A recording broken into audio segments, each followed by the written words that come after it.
No capítulo 5, o Senhor Jesus deu uma grande ilustração sobre as bem-aventuranças, que são beatitudes. Falou dos discípulos serem o sal da terra e a luz do mundo. Isso aos discípulos e também à multidão que ouvia. Falou também sobre como dar esmolas, sobre a oração e sobre a necessidade do jejum, que eram condições necessárias para poderem achegar-se a Deus e serem aceitos pelo Senhor. Os irmãos vejam que nós falamos pouco sobre isto, sobre esmolas, sobre oração e sobre o jejum. É difícil ouvir falar, pregar sobre isto, mas é a recomendação de Jesus. A esmola é manifestação de amor para com o seu próximo. Oração é o meio de comunicação com o Senhor que deve ser constante. Não é uma vez por dia, ou só na hora de dormir e nunca mais. Nós temos que orar. Jesus mesmo deu exemplo sobre a necessidade de orar sem desfalecer, orar sem cessar. Quanto mais se ora a Deus, mais comunicação nós mantemos com Ele. A oração se faz, nós nos ajoelhamos, as irmãs usam o véu, cobrindo a sua cabeça, que é um sinal de poderio por causa dos anjos, como Paulo exortou as irmãs de Corinto. Mas quando não é possível, nós temos comunhão constante com Deus.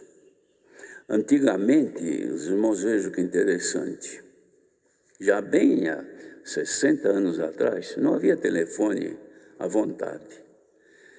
Então, num bairro, geralmente, numa padaria, num lugar, tinha lá um telefone que o dono da padaria franqueava aos seus clientes quando precisava fazer alguma ligação. Mas tinha que pagar umas moedinhas para pagar o uso do telefone.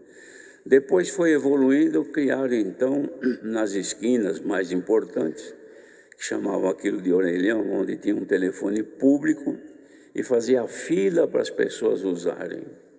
Tinha que ter uma moedinha, que não era dinheiro, mas se comprava, era um disco metálico para poder inserir na máquina do telefone e conseguir linha. Era muito difícil. Com a evolução, foi indo, surgiram então o aumento das linhas, que aí passaram a ter telefones em casa. Quem tinha telefone em casa era um luxo. Gostava de dizer, não, eu tenho meu telefone em casa. Não era assim? Mas isso era pouco, foi evoluindo. Hoje, tem gente que tem o telefone no relógio. Fala pelo relógio, imagina como não tem linha, não tem fio, não tem nada. É a evolução dos tempos. Espiritualmente, irmãos, nós temos o meio primitivo, que é dobrar os joelhos, ficar em comunhão, clamar e falar com o Senhor na nossa oração. Mas também o Senhor tem feito esta evolução desde os tempos primitivos. Quem tem comunhão com Deus, tem ligação com Deus em qualquer lugar, a qualquer hora. Então, a oração deve existir em nós, irmãos. Assim como a gente tem no bolso o telefone para usar a hora que quer. Precisou de Deus, ore. Mas eu não posso me ajoelhar. Põe-te em comunhão. Não te impede de andar, de trabalhar, nada. Você meditar um pouquinho. Davi mesmo escreveu sobre a diferença do justo e do ímpio. O justo meditava na lei do Senhor de dia e de noite, e não impedia de trabalhar, de lutar na vida. Então a oração era ensino de Jesus importante. E o jejum, a abstinência dos alimentos para oferecer, irmãos, alguma coisa em benefício da comunhão com Deus. A pessoa que jejua, ela está ali se consagrando a Deus, consagrando o seu corpo ao Senhor. Mas vale alguma coisa? Claro que vale. Tinha um moço endemoniado, irmãos, que tinha um espírito que o impedia de falar, de ouvir, surdo-mudo. Os discípulos foram expulsados, não conseguiram. Aí chamaram o Senhor, olha aqui, esse rapaz aqui, o inimigo pega ele e fica possesso. O pai do menino falou, ele sofre muito desde a sua infância. Cai no fogo, cai na água, não tem o que fazer. Os teus discípulos tentaram expulsar, mas não conseguiram. O Senhor Jesus, então, disse, geração incrédula, até quando eu vou ter que sofrer vocês? Cadê o menino? Trouxeram. E logo que chegou, o inimigo se manifestou, ele caiu no chão, ficou se retorcendo todo. O Senhor chegou e falou, te ordeno, sai dele. Imediatamente saiu. Pensaram que o menino estava morto, o mocinho. Aí Jesus pegou na mão dele, levantou e entregou para o pai. Está aqui o teu filho são, curado. Os discípulos viram aquilo tão fácil, falaram, por que nós não conseguimos?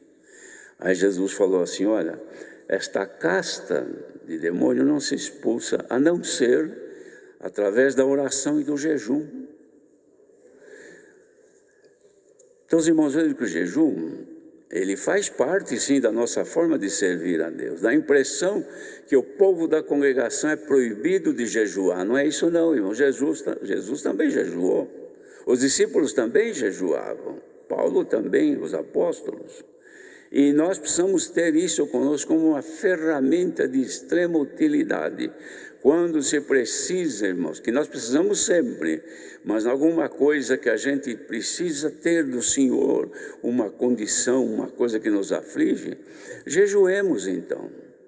Mas eu tenho que ficar 24 horas sem comer e beber. Irmãos, o jejum é uma oferta que se faz, cada um dentro da sua condição. Tem gente que jejua, por exemplo, não fica sem determinado alimento, porque é entregue, dependente daquilo. Então ele faz uma oferta ao Senhor. Senhor, eu vou ficar 3 dias sem comer isso, que eu dependo disso, porque eu gosto muito. Sou viciado nisto. Então ele sofre, mas ele oferece aquela condição para o Senhor, e o Senhor está vendo. Outros jejuam do dia para a noite, ficam um dia inteiro sem comer e até sem beber. Irmãos, isso é uma oferta de cada um fazer ao Senhor, segundo o seu entendimento, oferecendo ao Senhor uma consagração deste corpo, para que, onde Deus habita em espírito, para poder agradá-lo. E Jesus ensinava tudo isto nos seus sermões, e quem precisava tinha que se submeter. Fez um discurso importantíssimo que mexe com todo mundo, sobre o tesouro no céu, sobre o olho puro, ou seja, um olhar santo, descontaminado, sem maldade, sem malícia. Falava também dos 2 senhores, que a pessoa tem que decidir, ou serve ao Senhor, ou serve o outro, que o outro também é senhor do pecado. Jesus é Senhor e Rei dos reis, e a Ele nós servimos, a Ele nós consagramos a nossa vida. Então tem que decidir, não pode servir 2 ao mesmo tempo. E depois ele ensinou também sobre ansiosa solicitude pela nossa vida. Solicitude é uma predisposição desenfreada, uma disposição que a pessoa tem por causa das coisas dessa vida. Levanta de madrugada, sai correndo, sonha